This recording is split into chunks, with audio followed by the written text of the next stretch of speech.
استاذ علي سنجر، سكرتير عام محافظه الغربيه. ولا برحب بحضرتك يا فندم. اهلا بيك. كل سنه وحضرتك طيب ورمضان كريم. طبعا بقى انت عارف ان علامات استفهام كتير قوي في الشارع ما بين بقاء حضرتك ورحيل حضرتك، وان الغربيه دي لازم يكون لها السبق ان الامور داخل المحافظه. علامات الاستفهام المتواجده في الشارع طبعا حضرتك عارفها كلها حول الرحيل وبقاء حضرتك. شايف الدنيا الاول حوالين البقاء والرحيل ازاي؟ بالنسبه للبقاء والرحيل، انا النهارده تعتبر 5 مرات في خلال 5 اشهر اطلب رسمي ان انا اتنقل من المحافظه. رسمي طلبت؟ نعم فندم. حضرتك طلبت رسمي ان حضرتك تلحق من المحافظه؟ بعت فاكس مع الوزير ودخلت فاكس مع المحافظ رسمي، طلب رسمي ان انا اطلع بره الحاجات بتاعتي شويه. اسباب التعب ايه؟ ضغط العمل بشر وكم المشاكل، كم الشكاوي، كم الشائعات. من اكبر محافظات مصر فيها مشاكل، من اكبر محافظات مصر فيها شكاوي. والمواطن طبعا بعد الثوره عجول، عايز حقه بسرعه، عايز يعمل فلوس على زرار كون فيكون. المسؤول طبعا مش هيضرب الارض يطلع مشروع، او مش هيضرب الارض يطلع خدمه.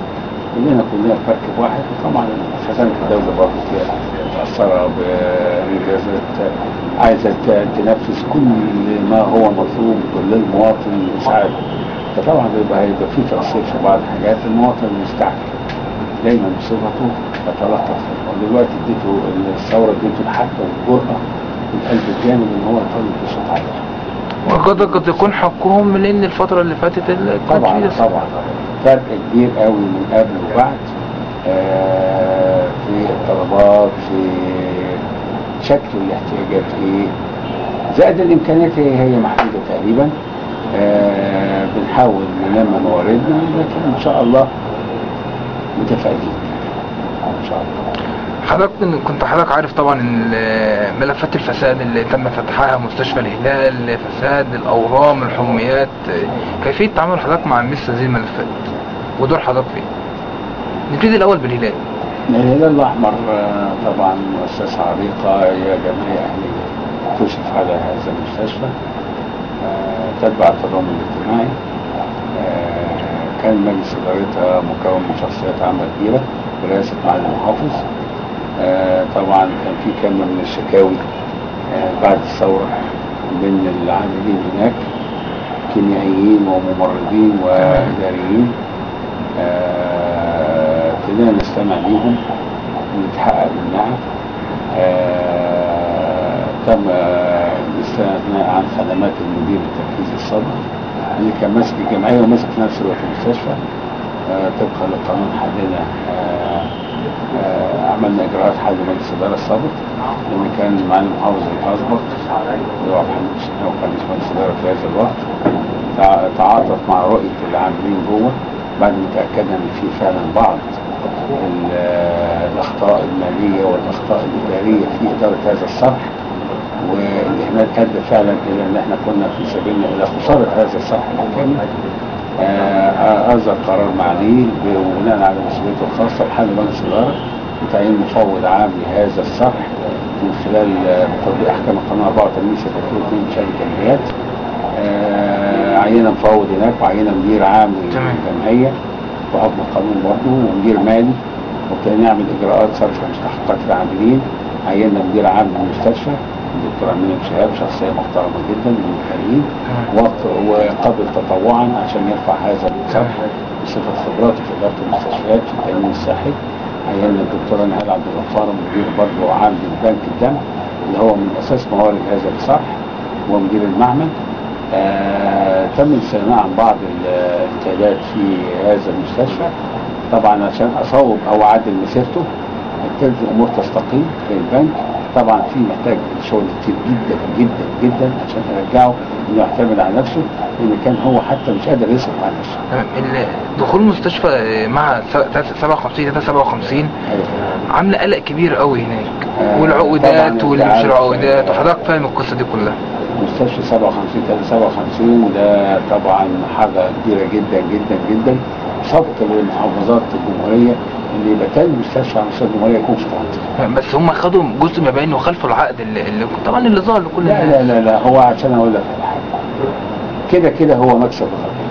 تمام. يكون جاي يصرف 80 مليون جنيه في هذا المكان غير الاجهزه اللي حوالي 40 مليون، 120 اكثر من 120 مليون جنيه. الجميع مقتنع بكلام حضرتك، حتى الناس اللي عاملين هناك احنا لما قابلناهم هم مقتنعين بكده. هقول لك انا بقى، انت ما تحضرش على رايي انا في حاجه في الموقع ده. لا انا هقول لك، ابتدوا في عقد طبعا كان على اساس استخدام بعض الاجزاء من هذا المستشفى اساس رفع كفاءه المكان كله. طبعا في اماكن لازم يخش فيها عشان يرفع كفاءتها، فهم بيفتكروا ان هو ايه هيستولى عليها غير مخالف للعقد.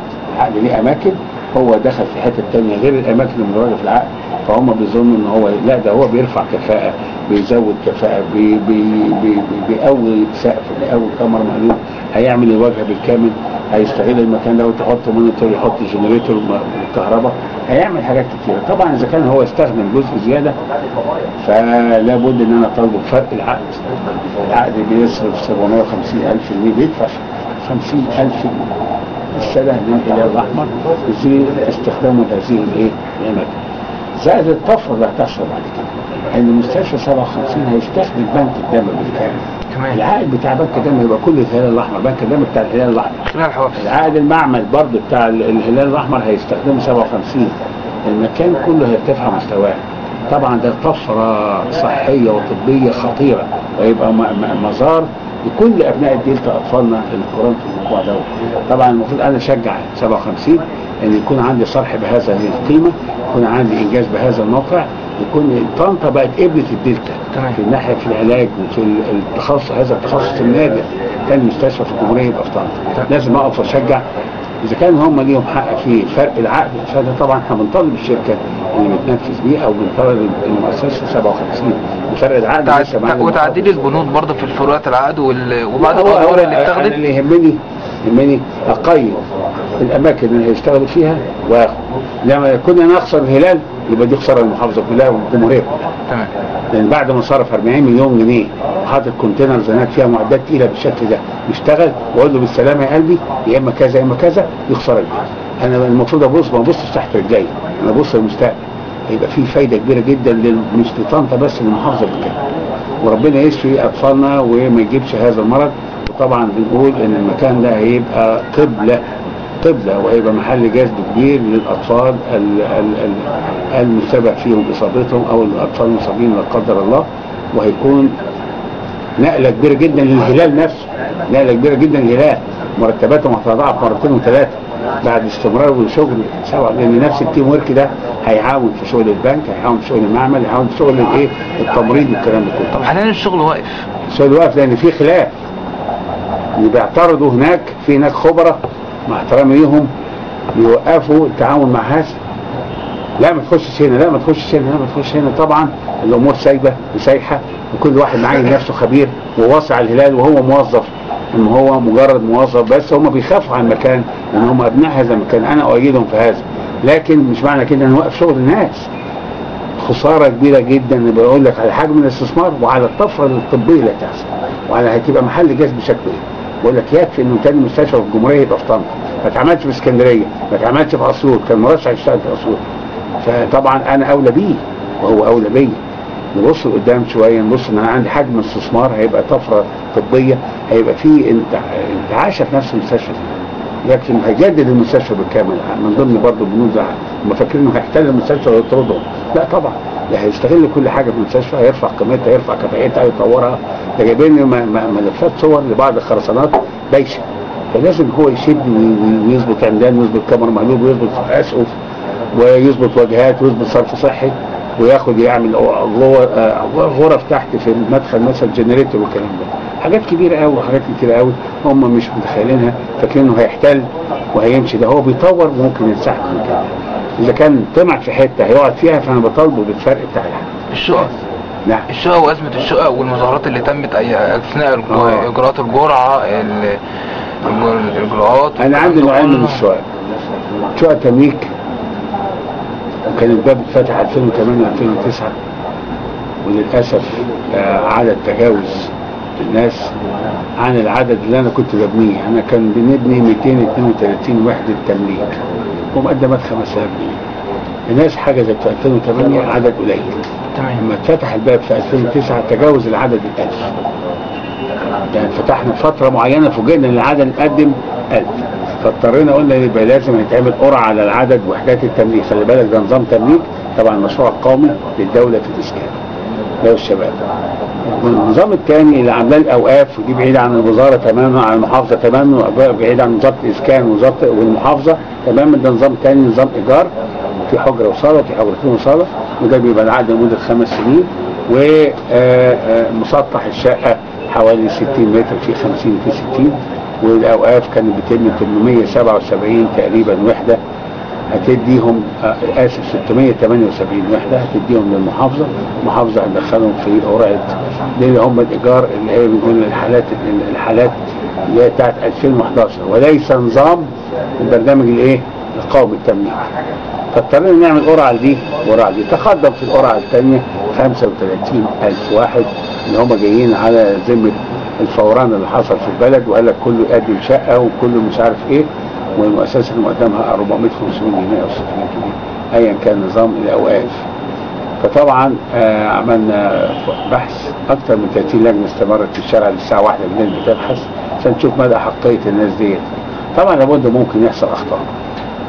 نجح في من 35,000 16,870 دول اللي اتعمل عليهم قرعه عشان اختار حوالي 800 وشويه 800 تقريبا يعني. ده اللي عملنا القرعه في الاستاد. ده بالنسبه للايجار اللي هو الناس اللي قدموا 2011 ساعه الثوره ما قامت.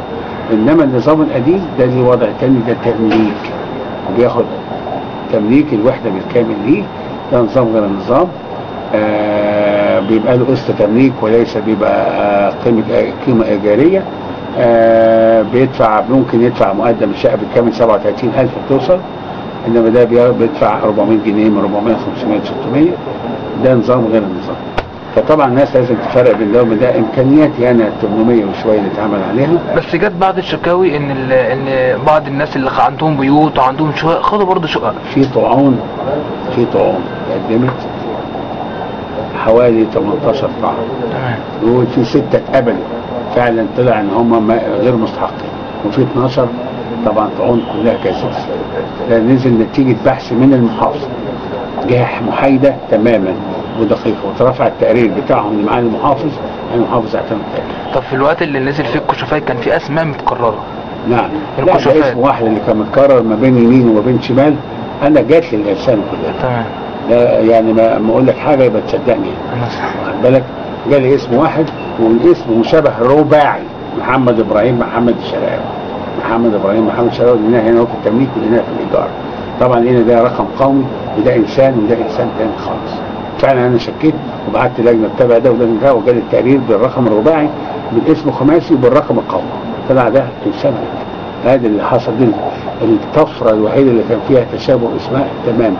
ورجعنا الكشوف على الكمبيوتر من واقع الاتصالات، وضربنا من بين التمليك وما بين الايجار، لان الحمد لله ما فيش اسم واحد كان متشابه، وطلع ان هو انسان غير الانسان. وبتحصل كتير بالصدفه. الاكشاك وازمه الاكشاك والاكشاك لاحظ البلطجيه وخوف، طبعا خلينا خوف وقلق خوف وقلق من اللي بيحصل. هو طبعا يا ريتك كنت تعيش معانا الثوره. لا عشتها من اول يوم. لا انت كنت تعيش معاها في المكتب. في المكتب؟ لا احنا عشناها تحت في الشارع. لا كنت تعيش معاها في المكتب وتشوف انا حاطط قوات مسلحه واقفه على الباب، عسكري قوات مسلحه واقف بسلاح حالي، ويخش البلطجي يزق ويدوس عليه ويخش عندي وشهر سنجه مثلا على موظف عندي، سنجه على رقبته في المحافظه. طبعا احنا كنا برضه بنحاول نمتص غضب الناس دي، بنحاول نمتص ان احنا ما نتعاملش معاهم بنفس العنف، لان هو راجل داخل. طب اذا كان بيحصل كده هنا مع موظف وفي ديوان عامله المحافظه، طب ما بال حضرتك بالشارع بره؟ نعم، وفي اسر، في اطفال، في ناس كبيره، في مسنين. بقول لك اللي حصل، ودخلوا الورق وعايزين كشك وعايزين نعمل ايه، وكان في تعليمات ان احنا نمشي مع الناس دي. واخد بال حضرتك ازاي؟